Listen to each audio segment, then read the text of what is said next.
natin as of 4 a.m. huling lokasyon po ng mata yung sentro ng mata ng bagyong Nando nasa 265 kilometers kanluran ng Calayan sa lalawigan ng Cagayan.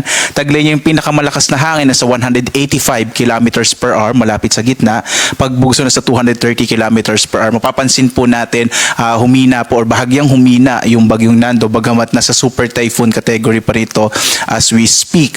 Ito'y kumikilos pa kanluran sa bilis naman na 20 kilometers per hour. As of 5 a.m. naman po habang pinapanood nyo po itong live na ito ay nasa labas na ng Philippine Area of Responsibility ang bagyong Nando.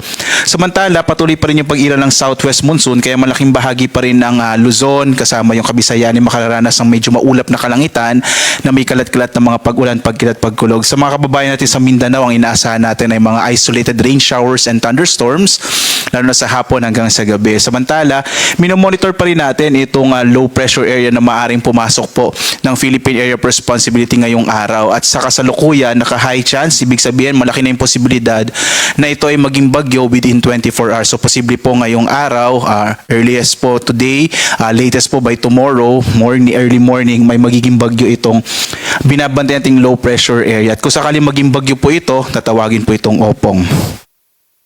Narito yung latest track ng bagyong si Nando. Sa ngayon nga po nasa labas na ito ng Philippine Area of Responsibility. By tomorrow nasa 475 kilometers ito kanluran ng Basco sa Batanes. And then po after 24 hours ito ay nasa 680 kilometers west ng Itbayat sa lalawigan ng Batanes. Makikita po natin, inaasahan natin ito kikilos papunta po sa may southern part ng China. So maapektuhan po nito yung katimugang bahagi ng China. At ang ating latest po pagdating sa mga tropical cyclone wind signal, as of now po, signal number 3 sa Ilocos Norte, northwestern portion ng Apayao, gayon din sa northwestern portion ng mainland Cagayan kasama yung western portion ng Babuyan Islands. Kahit po nasa labas na ng Philippine Area of Responsibility ang bagyong Nando, posible pa rin na may mga lugar na kung saan nakataas yung tropical cyclone wind signal sapagkat malaki din naman po yung bagyo, so posible pa rin na yung mga kaulapan na dala nito ay magdala pa rin ng mga pagbugso ng hangin at palalakas din ng mga pag-ulan.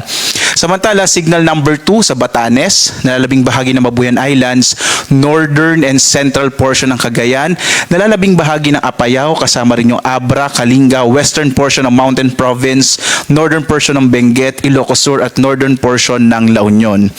Signal number 1 naman sa nalalabing bahagi ng Cagayan, kasamang Isabela, Quirino, Nueva Vizcaya, gayon din northern central portion ng Aurora, the rest of Mountain Province, Ifugao, rest of Benguet, the rest of La Union, Pangasinan, northern portion ng Zambales, northern and central portion ng Tarlac at ang northern and central portion ng Nueva Ecija.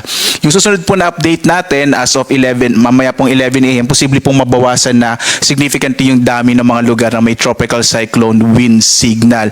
But again po, kahit po nasa labas na ng Philippine Area of Responsibility, posible pa rin yung mga ilang lugar na may nakataas po na tropical cyclone wind signal. Mag-ingat pa rin po yung mga kababayan natin, lalong-lalo na sa mga lugar kung saan nakataas pa rin ang signal number 3, signal number 2, posible pa rin yung mga pagbugso ng hangin na dala ng bagyong si Nando.